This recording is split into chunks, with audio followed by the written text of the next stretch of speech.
হয়েছিল, সেখানে যে হামলা হয়েছিল, ন্যাক্কারজনক হামলা, তার তীব্র নিন্দা এবং প্রতিবাদ জানাচ্ছি। এবং আগের দিনের যে সংগঠিত ন্যাক্কারজনক ঘটনা, হসপিটালে শিক্ষার্থীদের উপর হামলা এবং জগন্নাথ বিশ্ববিদ্যালয়ের শিক্ষার্থীদের যে নিরাপত্তাহীনতার পরিবেশ তৈরি হয়েছে, তার পরিপ্রেক্ষিতে আমরা জগন্নাথ বিশ্ববিদ্যালয়ে সম্মানিত উপাচার্য স্যারের কাছে আমাদের স্মারকলিপি এবং আমাদের সকল দাবি দাওয়া উপস্থাপন করেছি।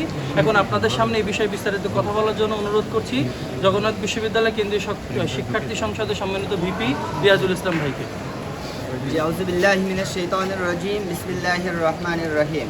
প্রিয় সাংবাদিক ভাইরা, আপনারা সকলে অবগত আছেন, গত পরশুদিন জগন্নাথ বিশ্ববিদ্যালয়ের কয়েকজন শিক্ষার্থী তারা তাদের দীর্ঘদিনের বঞ্চনার যে দাবি, মৌলিক তিনটা দাবি, এক নম্বর হচ্ছে দ্বিতীয় ক্যাম্পাসের দ্বিতীয় ধাপের কাজ সেনাবাহিনীর কাছে হস্তান্তর করা, জগন্নাথ বিশ্ববিদ্যালয়ের শিক্ষার্থীদের জন্য বরাদ্দকৃত 20 কোটি টাকা দিয়ে 1600 শিক্ষার্থীর জন্য এই বছরের জন্য অস্থায়ী আবাসন নির্মাণ করা এবং বিশ্ববিদ্যালয়ের মেডিকেল সেন্টারে একজন ডাক্তার এবং একজন টেকনিশিয়ান নিয়োগ দেওয়ার দাবিতে তারা যে অবস্থান করেছিল, এখানে ছাত্রদল সন্ত্রাসী হামলা করে এবং এই হামলায় জগন্নাথ বিশ্ববিদ্যালয়ের 70+ শিক্ষার্থী আহত হয়।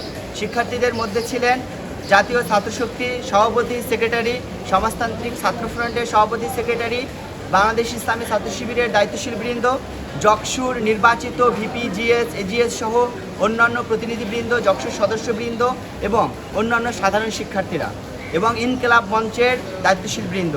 আমরা এই ন্যাক্কারজনক হামলার তীব্র নিন্দা জানাই। আমরা ওই দিন সহনশীলতার পরিচয় দিয়েছি এবং উপাচার্য মহোদয় আমাদেরকে বলেছিলেন ধৈর্যশীল হতে এবং পরিস্থিতি যাতে ঘোলাটি না হয় এদিকে খেয়াল রাখতে। আমরা যথাযথভাবে আমরা শান্তি শৃঙ্খলা বজায় রেখে আমরা শিক্ষার্থীদের দাবিগুলো উত্থাপন করেছি এবং আমরা যথেষ্ট ধৈর্যের পরিচয় দিয়েছি। পাঞ্জাবের জগতে একটি বিশ্বস্ত নাম, শাবাব এথনিক ওয়্যার। আজ আমাদের পরবর্তী কর্মদিবস থাকায় আমরা জগন্নাথ বিশ্ববিদ্যালয় কেন্দ্রীয় শিক্ষার্থী সংসদ থেকে আমরা দুটি বিষয় নিয়ে এখানে এসেছিলাম।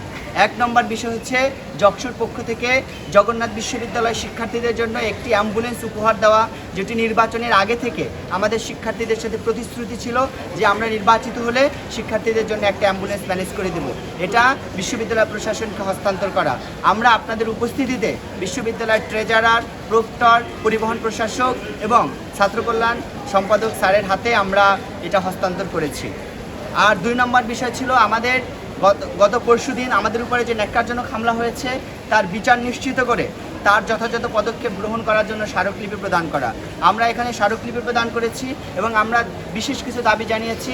এক নম্বর হচ্ছে যে সকল বহিরাগত অছাত্র এবং ছাত্ররা যারা এই হামলার সাথে জড়িত আছে, বিশ্ববিদ্যালয়ের সকল সিসিটিভি ফুটেজ কালেক্ট করে তাদের বিচার নিশ্চিত করতে হবে। এক্ষেত্রে যারা বহিরাগত এবং অছাত্র তাদেরকে অতি দ্রুত দেশের আইন অনুযায়ী ফৌজদারি অপরাধে যে দণ্ড হয় এর অধীনে তাদেরকে শাস্তি নিশ্চিত করতে হবে। আরেকটা বিষয় ছিল ক্যাম্পাসে সকল শিক্ষার্থীদের নিরাপত্তা নিশ্চিত করতে হবে এবং ভবিষ্যতে যাতে কোনো ধরনের দুর্ঘটনা না ঘটে এই জন্য ক্যাম্পাসে একটা কোড অফ কন্ডাক্ট তৈরি করা, যাতে করে শিক্ষার্থীরা তাদের শান্তিপূর্ণভাবে ক্যাম্পাসে অবস্থান করতে পারে। আজকে আপনাদের সবার অবস্থানের জন্য, আগমনের জন্য আমরা আপনাদের সবাইকে ধন্যবাদ জানাচ্ছি এবং আমরা প্রশাসনকে 3 দিন সময় দিয়েছি।